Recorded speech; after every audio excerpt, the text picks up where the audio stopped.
Good day. Hey, Jen. How are you? I'm good. We got Tony here too. Hello. You guys Hello. live in Hello. the flesh. Yep. As it were, yes. Bravo. Oh, this is my mic on? Yeah. This is my radio mic. It's your radio. I like your radio mic. My radio mic sounds great. It does. I'm a little bit jealous. Sound better than the hosts. I mean, that goes without saying. Yeah, yeah.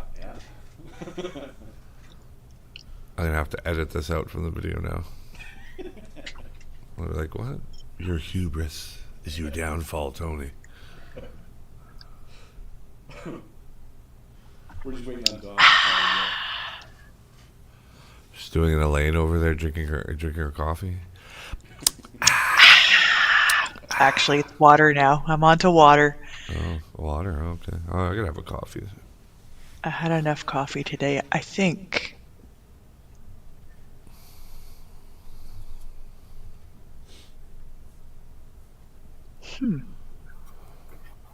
Hello. Good day. Chris here. Oh, Chris is here. Oh my God. Oh, is Dawn not here for the first show? No, he's here for the live stream and not here for the radio program. Oh, for radio. So Okay. then it's just Chris and Oh, I. it's all you and your radio. Okay, well. No. Just all your songs. Oh yeah, I gotta do songs. Do I, you can just do them live. That's fine. Do you want to, is Chris going to join you? Do I need to join you? To the If radio Chris show? doesn't join, I would- hop on. Chris, Join Chris and anyways. Tony. I can be a special guest. Yeah, be a special guest. And yeah, it's my son's birthday today. Oh, wow. Oh, Is he at school? Birthday. What is he, 40? Well, he's 35. Oh, What are you wow. trying to say, Chris? I implied you were young. I was like, oh, is he in school? I know, I did the right? opposite. I did the Chris? opposite, so- Right? However, did You're not. just- Now you know who your Chris now you is know where no your bread's longer- buttered. He is no longer Setting my the tone friend, for the not rest Chris of the McKay. show here. Now you know how Chris really feels. I am not going to let you speak, Chris McKay. Meanwhile, I'm Listen, over that's here good. like, oh, you're young enough to have a child in school. Yeah. I have a child who has kids that are graduating high school. No, you're not that old. No, there's No. at least grade 6. And I had my grandson here with Sesgun on the weekend. He's a busy guy. So Greetings. We went walking. Oh, Greetings there and salutations, Captain Don Parkinson. Oh, thank you. Oh, Wait. Jen, you're the best. You call me captain. Green Knight captain, right? Yeah. Oh, I love being called captain. I know. I call you captain. Remember that? Captain, you know? Remember that day, you guys? Oh yes. That About fateful nicknames? day. That fateful day. Yeah. Don nicknamed himself. Yeah. Yeah, that's I right. walked in the middle of this conversation. But I just want to say, let me again, and Chris, you didn't say this at the time. I did nickname myself, but I said feel free to all of you to nickname yourselves. You know, I allowed everyone. He gave us I mean, permission too. Yeah. oh no, Yeah, shut yeah. up, shut up, McGuire. I don't Oh, have you. the He stays audacity to quiet, do and that. he emerges from the weeds. Oh yeah, you can't can Yeah, he sticks his head out call around the me corner. captain, but you're free to name yourself anything you want. Well, you can call yourself general. It's higher than a captain, couldn't you? Admiral. Admiral? I'll be What if? Admiral. Yeah, if you're from the sea, yes, you Navy? can call yourself an admin, an admiral. Well, what kind of yes. captain are you? Captain of a tugboat? Captain of a tugboat. I'm a canoe captain. Yeah, yeah. I'm a canoe captain. Yeah, Captain is something. captain of your heart, Tony McGuire. I have nothing to add, I don't think. Here. but everything to subtract. You know, Captain of a well, there's a canoe. lot of women captains Right. out there. You know, just He's a saying. canoe I don't want to be. captain. I don't want to be a captain. What? What? Ogima, Ogima. Yeah, No, thank you. Canoe Ogama. I don't want that title, right? Citation done. Tony McGuire, did you see my Oh, text? man. I did. And that's insane. I'll talk with you about Get that. your. after. That's yeah, we absolutely the gotta most get our- insane thing I've ever seen. I know, but we're gonna have to come up with a plan of attack. I just learned it yesterday. Yeah, Like, I that's wasn't part of a insane. decision making. But anyway, I don't even know we how can we're figure gonna. it out. The translation's not gonna. Yeah, we'll talk about it after this. Yeah, we can figure it out. Don't talk to. Yeah, Some parts of it, yeah. yeah, we'll figure it out. Yeah, we'll talk later about it. Yeah. We'll talk after this. But we'll be up on. We're gonna come up Monday afternoon. Monday. Or Monday. My And flight's so in we'll the do morning. Tuesday, Wednesday, Thursday. Yeah, mine's in the afternoon. So we'll do Tuesday, Wednesday, Thursday, Tony. But if you want to book it for Monday, then you can have the equipment set up. Yeah, we'll do that. Yeah, we'll do that. Yeah. And actually, yeah, I mean, it may be worthwhile. Well, no, it's probably not worthwhile on Monday. But anyway, I was thinking we could have a quick gathering just to sort of come up with a game plan. But No, I'll it's try not and bad. lay things out. We can do you know Zoom what I mean? or whatever. We don't have to. We'll figure it out. Yeah, because I've all the chapters, as from what I can tell, are done. Yeah. Or very close, because that has to get finalized like next week, obviously. So we got a lot to do, but we can get it done. And then the key issue, Tony, is the core document, and then what do we do with that? How do we do that, right? So Yeah. you need to be able to see this, and then we can come up with a reasonable plan of action. That's what I would say. Yeah, it'll have to be reasonable, yeah. Okay. And remember, May 20th is a draft, right? So, Okay. yeah, you don't have to, you're not. This isn't your final version. Let's put it that Okay, way, right? And I okay. made that clear too. So, Okay, good. Okay. So don't I will be So panic you on guys- that. traveling on May 20th. You guys, Yes? we've been working quite closely together the last little while, so I'm caught between two things. A, might be a little sick of you guys, and then when we're done, I might miss you guys. Oh, awesome. That was a great speech, Jen. You're Didn't like the welcome. first part, but the second part was better. Jeez. Turns out Jen's the captain after all. Yeah. I Now, don't know what that's supposed to mean. Christopher McKay, Yes. also known as Billy. Christopher, you're in trouble. Billy McKay was trying to say something before. Billy, please go ahead. We're on the pre-show. I will be traveling May 19th and 20th to see some friends. Oh yeah. You have friends. Webquay. Yeah, first of all, I didn't know you had friends. Secondly, Well, where are more, you like, going? more like followers. More like followers. Are they fake friends or are they real friends? I think I'm going to Webquay. Oh, are you? Oh. Oh, that's when I'm going. Oh, how convenient. Oh, What I are you didn't What are consider you a friend, going though. for? What are you going for? I don't consider you a friend Same either. thing you're going for. Oh, you're coming up then. Okay, great. Oh, that's good. Yeah. I'll be there. That's yeah. good, So then. what? Yay! Friday? Going Friday? Yeah. So, So let's, the 19th, yeah, let's you're organize, going up on yeah, I'll be going up I think I'll be going to Monday to Thunder Bay, right? Yeah. Yeah, I'll be there Okay. Monday sometime. Yeah. Well, I will meet you. I will meet you on Monday at some point. I think I haven't booked anything yet, but Are This you guys is, going Either. Chris, that's out on big the news. 20th? I'm booking my That's flight big today. news. I don't know. I think so. Mhm. Hey guys. Should we What's give any Chris's heads big up? news, Tony? Tell us. Hey guys, some big news just came in. Here, I'm just going to read it to you. Trump has placed tariffs on our radio show. Oh, what does that mean? There are tariffs been placed on our streaming and our radio show. Apparently,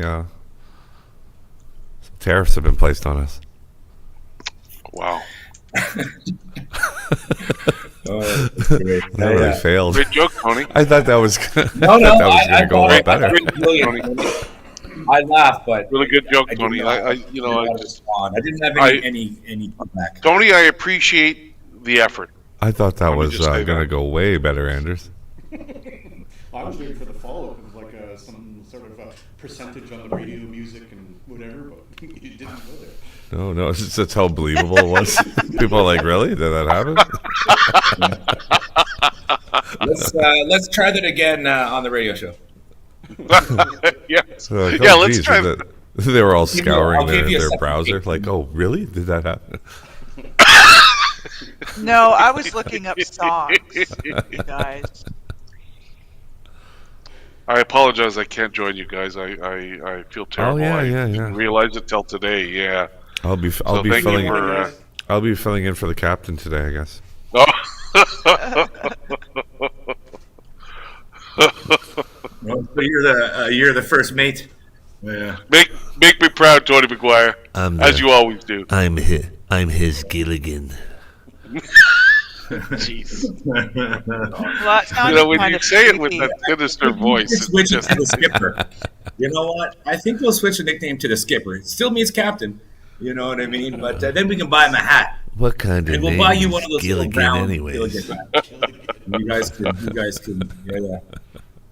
That'd be great. Okay, All we're, right. almost a minute here. I'm gonna mute the studio Okay. here. So Have a good show, guys. Good luck. Have a thank good show. you, Catch thank you, on the other thank side. you.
Good afternoon, everyone. My name is Don Parkinson, and I'm a Senior Indigenous Consultation Specialist with Atkins Realis. Today we are continuing our series of live stream and radio topics on the Northern Roadlink project as it moves through the provincial environmental assessment and federal impact assessment processes. The topics we are covering parallel our project activities, so we hope these will help our viewers and listeners better understand the project and provide input along the way. With me today is my usual co-host, Jennifer Ashawazage Pereira, my colleague and an Indigenous engagement and traditional knowledge specialist at Atkins Realis. Jennifer is a member of Hanvey Inlet First Nation, located on the French River, south of Sudbury, and works with me on our projects across Canada. Good morning, Jen. How's everything today? Morning. Everything is fantastic. Oh, that's very positive. Well, Hmm. we have a special guest today, We do. and his name is Mr. Christopher William McKay, who's a member of Backwards. Photography First. Oh, William. Oh, William Christopher. Billy Christopher. That's right. Billy Christopher McKay, a member of Photography First Nation with decades, literally decades of experience working with and for Indigenous communities in many different capacities, I might say. And just to remind everyone, the purpose of these discussions is to talk about various topics relevant to the NRL environmental and impact assessment. So in today's live stream, we're going to talk about bridge and culvert construction. That's a big Hmm. topic, isn't it? It sure is. Yeah, And I would it's not dry, but it should be dry because you want your bridges to stay nice and dry, right? So, yeah. Oh, well done. Somebody's had the Wonk thinking wonk. on. Wow, well done. Look at Mr. McKay. And look at him today. He's got no sunglasses. He's No not hat. I under didn't dress up disguise. today. Sorry, No guys, hat you and know. glasses. Usually he's, trying to keep low profile. I don't know if he's evading the authorities or what. I'm not sure, but he's often trying to just stay on the down low key, low Well, profile, this I is my guess. cell. I'm already in my cell already, and I spent enough time in here that's kind of how it feels sometimes. So, it's yes, cage me up. Cage me up. Okay, so let's kick things off and talk a little bit. And by all means, fellow broadcasters, feel free to jump in as you wish. But let's talk about why are bridges and culverts required. I mean, I think this is kind of obvious, but um, Uh-huh. especially in a place like this area where water, Hmm. especially directly in the Webequie area, it certainly appears that there's almost more water than land, right? Jen and Chris, would you say? I would say it's pretty wet. And Yeah. what was the term we used another time was it could be squishy there. Could be, yeah, squishy was the technical term we were using. Yeah, Yeah. that's Sometimes it looks like land, but really, it's all water, right? And that's a great that's point, Chris. Like, we had the discussion about muskeg in the last couple of weeks, and yeah, it looks like land, but it ain't land when you walk on it, you'll right? sink. Because You'll sink. yeah, you sink, and you say wave goodbye to your boots at the same That's time. right. It's the boot graveyard, right? That's right. That's right. A lot of rubber at the bottom of those peat moss bugs there. Yeah, that's right, exactly. So the bridges and culverts allow the water to flow as it did before the construction of the road, but allow the road to go over them. Um, so the type of bridge or culvert that's used depends on the width of the river or stream and how much water, the volume of water flowing through or through the culvert or under the structure, like a bridge. So we've got three main kinds of structures for water crossings. One is a bridge, which we all know about, and typically that is for rivers or streams where you're trying to span or cross 20 meters or more. And then when you get into a width of more than 30 meters, you are required to, in most cases anyway, install piers or columns, support columns in the actual watercourse. Now, there are exceptions to this because you can have single span bridges and quite long spans too, but those are extremely expensive, and there's issues. A lot of them have to do with, especially in remote areas, being able to transport structures of that size to Hmm. these remote areas. So that probably plays a role in it too.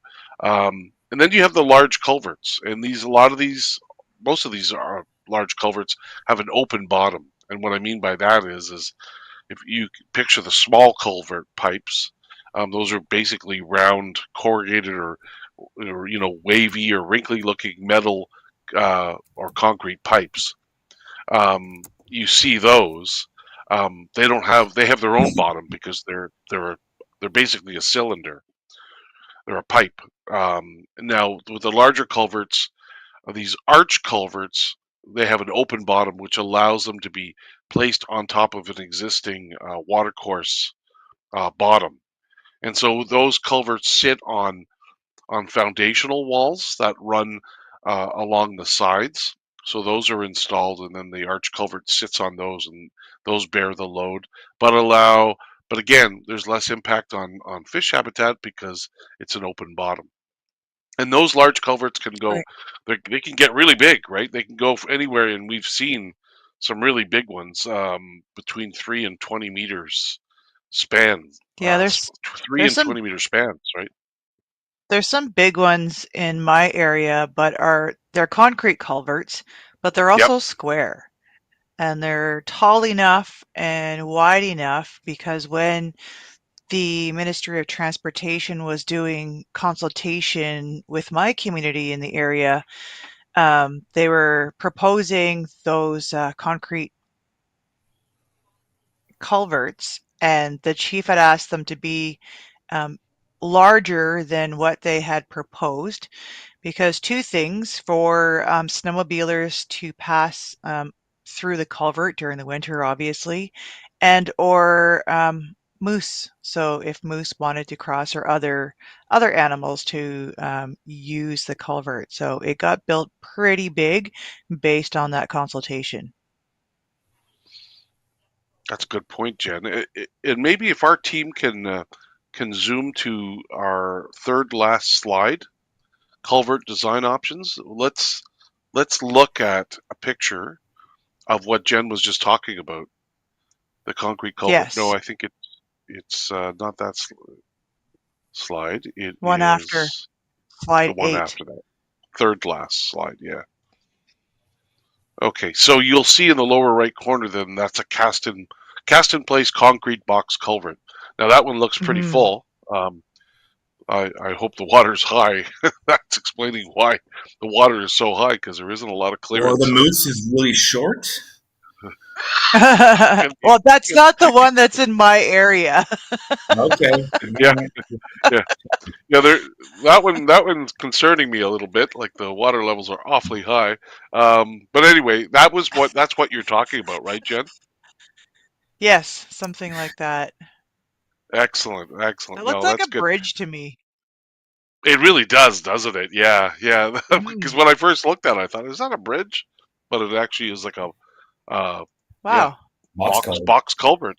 Yeah, but it's cast in place, right? So it's got that. So I guess it gives it more of a sort of a permanent type look as opposed to have being just installed there. Yeah, like the So if steel we ones. exactly, yeah. So let's go back to our fourth slide, if our team can take us back to our fourth slide, and talk a little bit about sizing a river or stream. So this is part of the process that the engineers go through. So you've got different types of engineers here. You've got civil engineers who specialize in hydrology and hydraulics, and so what they do is they focus on trying to size the bridge properly to be able to handle the flows under different scenarios. And then you've got the structural. When you get into bigger structures like larger bridges, and you get into more structural engineering. So the size of a structure is based upon the width of the river or the water course, the height and of the water at high water, right? So worst case scenario, the depth of the water course, and the type of bottom as well too in the water course. So the substrate at the bottom, um, and then the engineers use a lot John, of different. I thought you were going to say. I thought you were going to say the two kinds of engineers were good and bad. So that's right. That's where I thought you were going to go with that there. So you really, I learned something. There's other kinds of engineers. I know I wasn't going to go there, Chris, but Bring that one back to the folks at the office and yeah, see if yeah. they like that. I'm See going if to get they myself in trouble if I do that. we'll send them a link to the live stream and see what kind of Yeah, response we get. that's right. Sorry, So that sorry for those engineer folks out there that are listening. no. So as I was saying, the engineers use a lot of different types of data. So they'll use bathymetric data. What is bathymetric? It's a big word. What it means is basically depth, water depth. So bathymetric surveys are surveys, or also known as sounding surveys, surveys to determine the depth of the water course. And so they use that in combination with high resolution aerial imagery or air photos to look at the land, the types.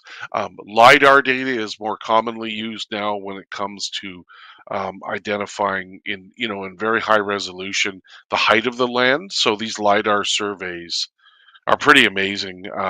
For large areas, they use fixed wing aircraft to do LiDAR surveys. For more local areas, they can use land-based LiDAR as well too, and that's quite effective. And you get John, extremely accurate. Yes, sir. one way that in forestry that they used to explain lidar when we did engagements and stuff like that, Yep. it gives you the bald earth layer. Yep. Yep. Right? So That's right. So you're seeing bedrock and everything like that. So you'd imagine you kind of take the organics and everything out, and what kind of shape do you have, right? And so that's it's a fantastic tool. I kind of wondered, before some of this technology and stuff, planning stuff like this and how difficult it was to be able to deal with elevations and try to kind of figure that that out without making mistakes and so on. So Chris, it's a great point. It used to take a lot of time not using LiDAR before LiDAR came around. And remember, LiDAR came out of military applications. So what happened is in the very early, late 90s, I believe it was, because I was sort of in that world doing GIS, they declassified the technology, the LiDAR technology.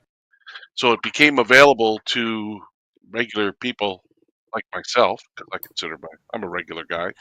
Oh yeah, you got some lidars moving around somewhere there, bud. You got Yeah, So kicking backyard. around, big around next to the yeah, golf clubs or something like that. little recreational lidar here and there. Why not, right?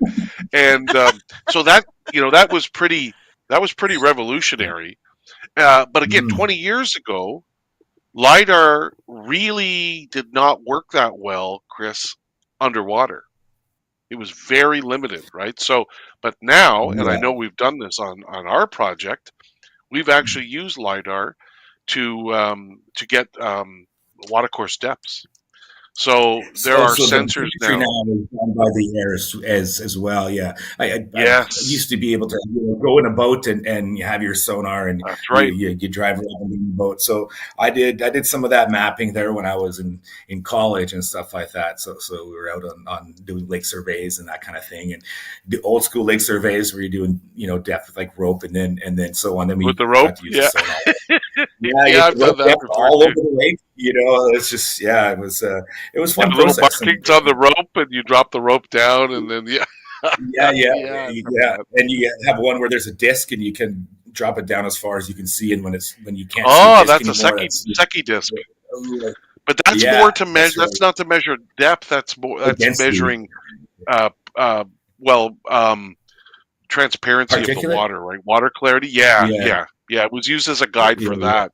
But yeah. Anyway, boy, look at you and I. We could go on for hours talking about Well, LiDAR. absolutely. I actually had to review lake surveys that were done in the '60s, up in the '90s, wow. and I got to review David Suzuki's lake surveys because he spent a summer up in Gogama near Matagami. So I'm Really, checking when out he was his doing notes. his research, I Yeah, guess. For doing his research, and late '60s. when Did he he make was any like an mistakes? No, he was bang on. Even his shoreline drawings and stuff like that were like pieces of art. I'm like, mine were like crayons, and you got this like beautiful artwork basically. So it was a little hard to try to compete with that. That's for sure. Well, and then but look, you didn't get your own TV show like he did. But Chris, look at Well, you I'm now. working on it. You're on the radio, Working with and you're doing a live stream. That's where it starts. So, in my view, you've made it, just like David Thank Suzuki you. has. Yeah, I really have more think so. fans though.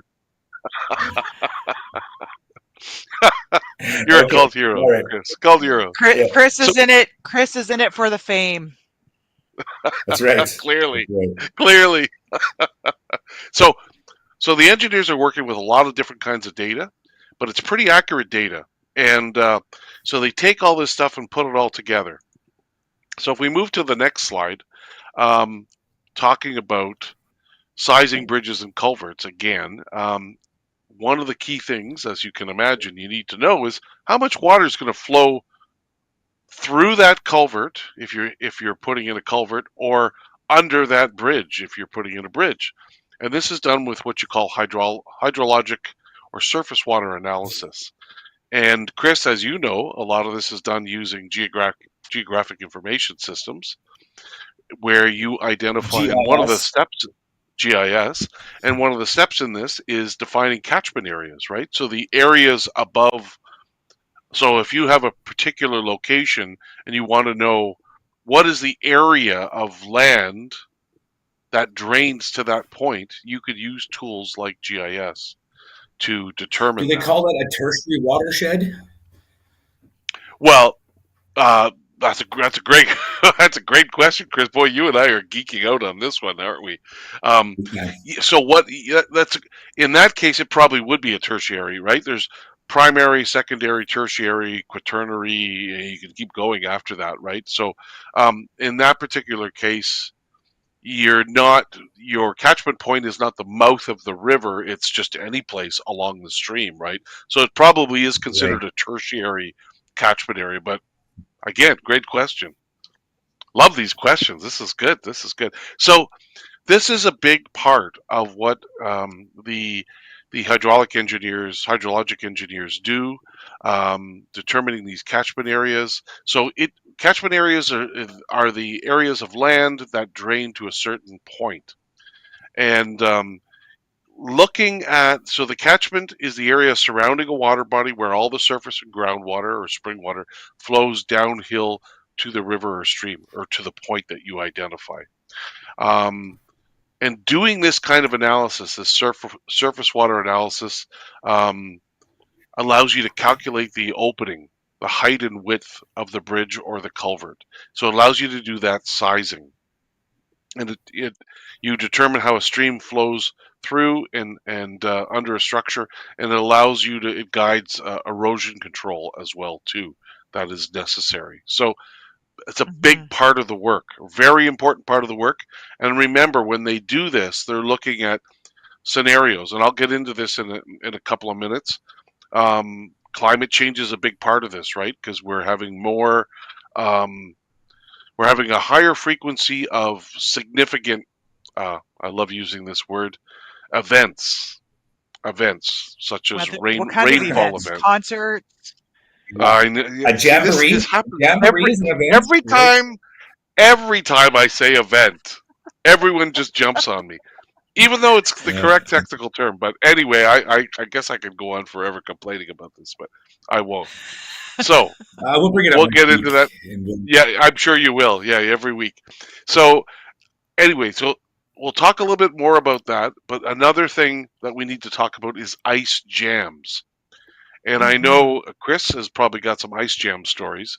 But before we get to those, we've got two types of ice breakups. So what we're talking about is in the spring, when all that ice, that was sitting on these water bodies, lakes and rivers, starts to melt and break up. So there's thermal ice breakups where it just melts in place, but then there's ones which are much more dangerous, called dynamic ice breakups. Um, and there's two types. There's the ice run, where the ice is moving, or the ice jam, where the ice doesn't move. It stays in place, but it can cause a lot of problems because it's staying in place, because water backs up behind it. So dynamic ice jams cause higher water levels upstream than the typical peaks you would get in what's called the spring freshet. The melting of the snow and ice, and they can Mhm. cause Yeah. flooding, cause damage to roads, structures downstream. Um, so what we do is we go through, is we look at ice jamming possibilities. That's a sort of another specialty of engineering where they look at areas where this might occur, and if it did occur, how much would flow through, and how can we design for that? So there's a lot of considerations when it comes to ice jams. Sorry, Jen, did you were saying something? Yeah, I wanted to pipe in there a little bit. When we visited Martin Falls First Nation, the chief there talked about ice jams and then how that's a potential threat to the community, but they had built up dikes around the area of the community so that they're not too badly affected. And then I think it was last week where there was an ice run in Moosonee, so their annual moose run, and so some of my friends posted videos on social media, and that was quite something to see because that was moving fast. Yeah, it's amazing. Eh? These are such big Mhm. rivers with high flow rates. It's well, you look at communities like Attawapiskat, or not Attawapiskat, but Kasheshawan and Fort Albany. Mhm. And Chris, you can We just talk to saw it this the better other than day. I It was can. it was just posted the other day, and just a sheer amount of ice going up on the berms, right? And you know, you're almost thinking that it's going to push the berm over. So they had tractors and Yeah. everything else there in case there was any kind of, you know, major breakage and stuff like that. You see the emergency response crews and stuff. And so it was, it was a lot of ice, and it's starting to pile over each other, right? And so ice might be flowing over top of the berm, right? And so those are the dangers. Ah. Mhm. And Chris, But those berms, if you maybe you can explain to everyone why those berms were put there in the first place, because they're big, right? yeah, You well, know I why? mean, it's yeah, it's because of the community flooding and the low Yeah. water table during parts of the year, and that's where they congregate. That's where, where the community was, and so when they built there, that's their homeland, and so it used to just run through the community, and it gets worse and worse, and so as global warming and climate change is real, these communities are in place, and so when you're in the community, there's kind of a wall around you, which is really fascinating to kind of see these homes that are, below this giant kind of protective wall. So, and if any folks are looking for certainly any information on that, there's lots on the internet. There's lots of photos and videos out there now of Kashechewan and what they're dealing with and stuff. So, and particularly this year, you get to see a good view. And so you're looking for anything about ice flow and ice movement, how dangerous it is, please have a look at that online. I don't have any actual links for you or anything like that, but but I did want to say, that slide was great for Indigenous and community engagement because we said ice about 25 to 30 times, and so I want to give you a nod for that. A little shout out to our team. That's how we're paying you, Chris. We're just dropping that word It's in. marketing. I'm just, That's how I got how we product do things. placements. I have some product placements and so on. And, you understand Okay, the game. Okay, let's talk now about sizing bridges and culverts. Continuing with that. So a bridge or culvert must have enough clearance and freeboard to allow that design flow, right? That flow of water that you're using as your basis for the design to go through it or under it. So when we use a term clearance, that's the distance from the bottom of the structure to the water, so the debris can pass. So that's basically the usable sort of opening above the high water level. So between the high water level and the bottom of the structure. And then, as I mentioned before, after a 30-meter span, you need to have piers to support the bridge, and these would typically be in the watercourse, which causes some short-term. We all need peer support, Don. We all need peer support. And that's well, yeah. that was a good one, Chris. So well done. That's pretty good. That's what I'm here peer for. support. I'm here to support my peers here. This is why you guys include me, right? So Freeboard. What is freeboard? It's the distance between the top of the road and the water level. Okay, so that's the space you've got, because if the water rose to the surface of the road, it would then flood the road and potentially blow out the road, right? Take out portions of the road, causing. So you want to design so that doesn't happen. You want to prevent overtopping the road in a storm, right? So again, it's all about scenario planning. So the engineers go about their business looking at different scenarios. So this design flow is the total amount of water that a culvert or a bridge must safely allow through or allow to pass through. So what they do is they look at what's called a 100-year event, and that's a storm that has a 1% of chance of happening every single year. And then they factor in climate change as well too, which is a higher frequency of event. There's that word again, right? But did you Let's notice say in the events. PowerPoint? Did you notice in the PowerPoint the word event was used? See, and I didn't write that. That's our technical experts. So event can be used in this context. I just want to make that very clear. Thank you very much. Okay, let's now move and talk a little bit about culvert design options. We looked at this slide very briefly earlier, but we've all seen these before. Different forms of culverts. You can have the double culvert there too. You see those two older culverts there, basically side by side. So they're together. They're allowing that flow through.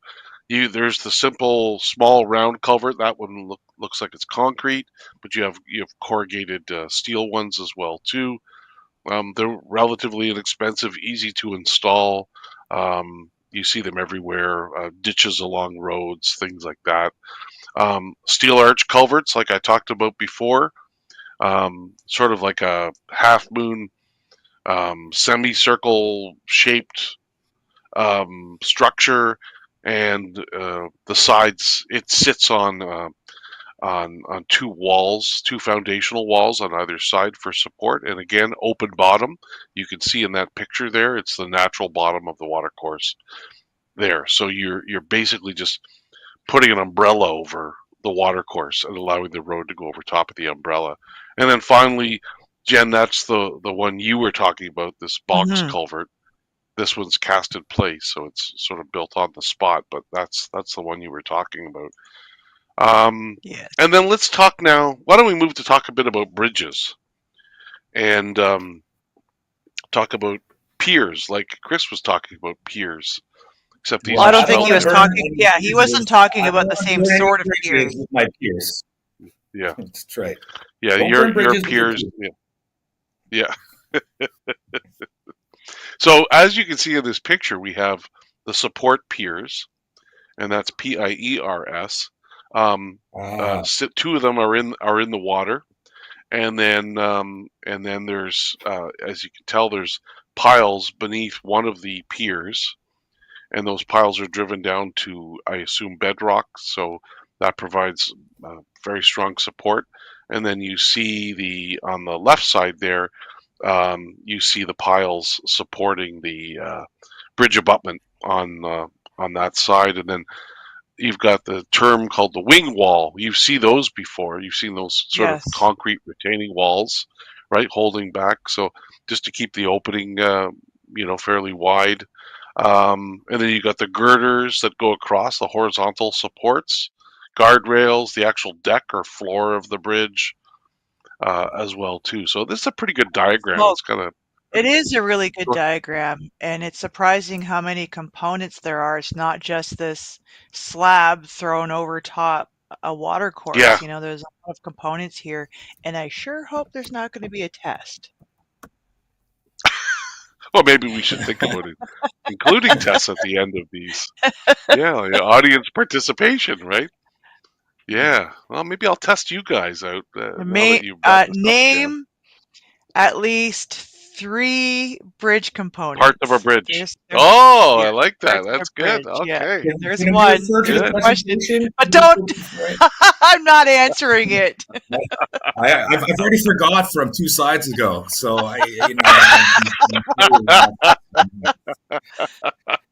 no. Okay. So those are the basic. So that's sort of a nice cross section of a bridge. Mm. Gives you a pretty good idea of how it's built and the basic components of it. I think that's a really good diagram. And now, moving to the next slide, let's look at 3 different different types of bridges here. So we've got what's called a concrete beam bridge that has no piers. So that's a single span, as they call it. So there's no pier support there. So that's a very strong bridge because it can stand on its own and it doesn't need its piers to support it. Right, Chris? Yeah, he's lone wolf. He's lone wolfing it. That's it. Load wolf. I don't need the tears. And then, It's not enough.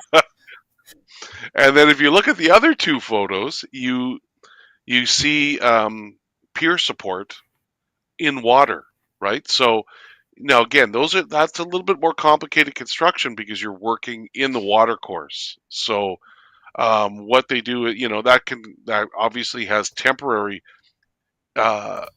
impacts on fish and fish habitat, temporary, to get those piers in place, and then over time there's restoration of those areas where those supports were built. But that's so those would be situations where you actually have piers in the water. Again, you can do single span. I'm not sure how long a single span you can have, but in many cases it's not practical. Especially in remote areas for transporting the pieces required for a single span bridge. So That's it, yeah, because that would be a more low traffic area with smaller vehicles, correct? yeah. Yes, that's right. That is correct. Jen. So, wow. On. We have reached the end. And so that wraps up today's discussion. That was fun. We had a good time with bridges and culverts, I think. We hope this was helpful and encourages you to join us again soon. Don't forget to keep in touch with our project team members like Chris and Jen. Don. And myself No, via the contact because he doesn't want calls. He wants them directed to us, which is fair. Yeah. Well, that's You don't go to the I would love to speak with I refer with anyone. everybody to Captain Don Parkinson. Oh, thank you, Jen. Thank you, Jen. Thanks. Well done. very Well done. much. So, if you need contact information, go to our website, northernroadlink.ca. Miigwech to everyone, and make sure to look out for project updates on social media and our website. Thanks to you, Jen, and you, Chris, for your peer support during the bridge discussion. My pleasure. And you, Don, for hosting. Yes. Great job, man. Wonderful host. Miigwech, everyone. We will see you soon.